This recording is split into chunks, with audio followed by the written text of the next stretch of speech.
২৮শে ফেব্রুয়ারি রবিবার সকাল। সারা বিশ্বের মানুষ যখন ছুটির আমেজ কাটিয়ে নতুন সপ্তাহের প্রস্তুতি নিচ্ছিল, ঠিক তখনই ইরান থেকে আসা একটি খবর পুরো পৃথিবীকে থমকে দিল। খবর এলো, ইরানের সবচেয়ে ক্ষমতাধর ব্যক্তি, দেশটির সর্বোচ্চ নেতা আয়াতুল্লাহ আলী খামেনি আর নেই।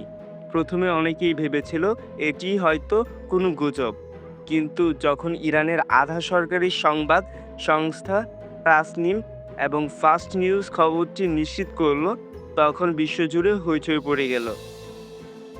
খোদ ইরানের রাষ্ট্রীয় টেলিভিশন আইআরআইভি ঘোষণা করলো তাদের সর্বোচ্চ নেতা শাহাদাত বরণ করেছেন। কিন্তু প্রশ্ন হলো, যাকে ঘিরে থাকতো নিশ্চিত নিরাপত্তা বলয়, যাকে রক্ষা করতে কাজ করত কয়েক হাজার বিশেষ বাহিনী, তাকে কিভাবে মারা সম্ভব হলো? আজ আমরা এই ঘটনার পিছনে না বলা গল্প এবং এর ভয়াবহ প্রভাব নিয়ে বিস্তারিত আলোচনা করব। অপারেশনের রহস্যময় রাত। এই অপারেশনটি কোনো সাধারণ হামলা ছিল না। এটি ছিল যুক্তরাষ্ট্র ও ইসরায়েলের এক অবিশ্বাস্য যৌথ সামরিক অভিযান। বার্তা সংস্থা রয়টার্সের এক প্রতিবেদন বলা হয়েছিল, শনিবার দিবাগত রাতে যখন পুরো ইরান ঘুমে আচ্ছন্ন, তখনই চালানো হয় এক নিখুঁত হামলা। সে সময় খামেনি তার প্রাসাদের একটি অতি সুরক্ষিত কক্ষে অবস্থান করছিলেন। সাধারণত তিনি যেখানে থাকেন সেখানে কোনো মোবাইল ফোন বা ইলেকট্রনিক ডিভাইস নেওয়া নিষিদ্ধ। এমনকি তার ব্যক্তিগত দেহরক্ষীদের কয়েক স্তরের তল্লাশির মধ্যে দিয়ে যেতে হতো। কিন্তু ইসরায়েলি গোয়েন্দারা কিভাবে জানতে পারল তিনি সে নির্দিষ্ট সময়ে কোথায় ছিলেন?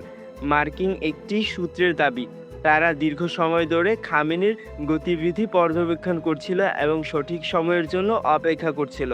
শনিবার ভোররাতে যখন তিনি তার শীর্ষ উপদেষ্টা নিয়ে একটি জরুরি বৈঠকে বসেন, ঠিক তখনই আকাশ থেকে নেমে আসে যমদূত। এটি ছিল এক অভাবনীয় টেকনোলজি প্রয়োগ, যা ইরানের শক্তিশালী রাডার ব্যবস্থাকে ফাঁকি দিতে সক্ষম করেছিল। কারা ছিলেন সেই বৈঠকে? এই হামলায় কেবল খামেনি একা প্রাণ হারায়নি, তার সাথে নিহত হয়েছেন ইরানের প্রতিরক্ষা ও রাজনীতির আরও দুই শক্তিশালী স্তম্ভ। একজন হলেন আলী শামখানি, যিনি ইসরায়েলের ন্যাশনাল সিকিউরিটি কাউন্সিলের সাবেক সচিব ছিলেন। অন্যজন হলেন আইআরজিসি প্রভাবশালী কমান্ডার মুহাম্মদ পাকপোর। আলী শামখানিকে বলা হতো ইরানের কূটনীতি ও নিরাপত্তার মাস্টারমাইন্ড। অন্যদিকে মুহাম্মদ পাকপোর ছিলেন ইরানের বিপল্লীর গার্ড বাহিনীর স্থল শাখার প্রধান। এই তিনজনের একসাথে বৈঠক থেকে বোঝা যায় তারা কোনো অন্তত গুরুত্বপূর্ণ এবং গোপন সামরিক পরিকল্পনা নিয়ে আলোচনা করেছিলেন। হয়তো তারা ইসরায়েল বা আমেরিকার বিরুদ্ধে কোনো বড় পদক্ষেপ ছক করছিলেন। আর ঠিক সেই মুহূর্তে হামলা চালিয়ে ইরানের পুরো শীর্ষ নেতৃত্বে ঘুরিয়ে দেওয়া হয়। এটি ইরানের জন্য কেবল একটি মৃত্যু নয়, বরং দেশটির শাসন ব্যবস্থার হৃৎপিণ্ডের একটি বিশাল আঘাত। হামলার ভয়াবহতা কতটুকু ছিল তা বোঝা যায় আল জাজিরার প্রকাশিত কিছু স্যাটেলাইট ছবি দেখলে। যে প্রদেশটি একসময় অভিজাত্য আর নিরাপত্তার প্রতীক ছিল, তা এখন কেবল ধুলো আর ভাঙা ইটের স্তূপ। ছবিতে দেখা গেছে প্রাসাদের নির্দিষ্ট একটি অংশ পুরোপুরি মাটির সাথে মিশে গেছে। চারপাশে গাছপালা এবং রাস্তাঘাট বিস্ফোরণের তালে কালো হয়ে গেছে।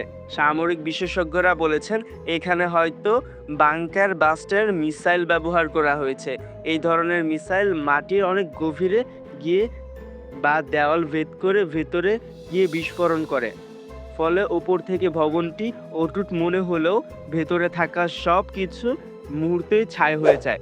সবচেয়ে আশ্চর্যের বিষয় হলো, এত বড় একটি অপারেশন হয়ে গেল, কিন্তু ইরানের আকাশে প্রতিরক্ষা ব্যবস্থা বা এয়ার ডিফেন্স সিস্টেম কেন কাজ করলো না?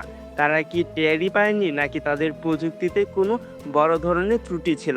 এই প্রশ্নগুলো এখন সারা বিশ্ব সামরিক বিশ্লেষকদের কাছে ভাবিয়ে তুলছে। ইরানের রাস্তায় মানুষের আহাজারি এবং বিশ্ব নেতাদের প্রতিক্রিয়া কোলাজ।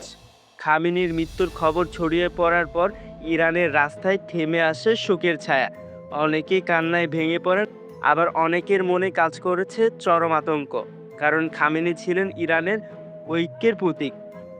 আর অবর্তমানে দেশটি কি গৃহযুদ্ধ শুরু হবে নাকি অন্য কোনো দেশ সুযোগ বুঝে আক্রমণ করবে।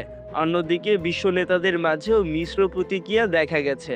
যুক্তরাষ্ট্র এবং ইসরায়েলের এই অপারেশন নিয়ে সরাসরি খুব বেশি কিছু না বললেও তাদের নীরবতা অনেক কিছুই বলে দিচ্ছে। রাশিয়া এবং চীন এই ঘটনার তীব্র নিন্দা জানিয়েছেন। মধ্যপ্রাচ্যের অন্যান্য দেশগুলো যেমন সৌদি আরব, তুরস্ক বা কাতার এখন গভীরভাবে উদ্বেগের মধ্যে রয়েছে। কারণ ইরান যদি এই হত্যার প্রতিশোধ নিতে চায় তবে পুরো মধ্যপ্রাচ্য একটি দীর্ঘস্থায়ী যুদ্ধের আগুন জ্বলে উঠতে পারে। লেবাননের হিজবুল্লাহ, ইয়েমেনের হুতি এবং ফিলিস্তিনের হামাস, যারা ইরানের সমর্থিত গোষ্ঠী, তারা এখন কি করবে? তারা কি ইসরায়েলের ওপর বড় কোনো হামলা চালাবে? এই একটি ঘটনা পুরো পৃথিবীর তেলের বাজার থেকে শুরু করে বিশ্ব অর্থনীতিতে বড় প্রভাব ফেলতে পারে। আয়াতুল্লাহ আলী খামেনির মৃত্যুর আধুনিক ইতিহাসের অন্যতম বড় ঘটনা হিসেবে চিহ্নিত হয়ে থাকবে। এখন বড় প্রশ্ন হলো, ইরানের পরবর্তী সর্বোচ্চ নেতা কে হবেন? তার ছেলে মোস্তফা খামেনি কি ক্ষমতা গ্রহণ করবেন নাকি অন্য কেউ? ইরানের অভ্যন্তরীণ রাজনীতি এখন কোন দিকে মোড় নেবে তা সময়ই বলে দিবে। তবে একটি বিষয় পরিষ্কার, সুরক্ষিত প্রাসাদের ভেতর থেকেও খামেনির এই পরিণতি বিশ্বকে একটি কঠোর বার্তা দিয়েছে। আধুনিক প্রযুক্তির যুদ্ধ কোনো স্থান আর শতভাগ নিরাপদ নয়। এই হামলা কি শাস্তির পথে কোনো পরিবর্তন আনবে নাকি এটি তৃতীয় বিশ্বযুদ্ধের একটি আঘাত সংকেত? আপনাদের কি মনে হয়, এই ঘটনার পর ইরানের প্রতিশোধ কি আরো ভয়াবহ হবে? আমাদের কমেন্ট বক্সে আপনার মতামত জানান। ভিডিওটি ভালো লাগলে শেয়ার করুন এবং এই ধরনের আরো গভীর বিশ্লেষক ধর্মী ভিডিও পেতে আমাদের চ্যানেলটি সাবস্ক্রাইব করে রাখুন। ধন্যবাদ।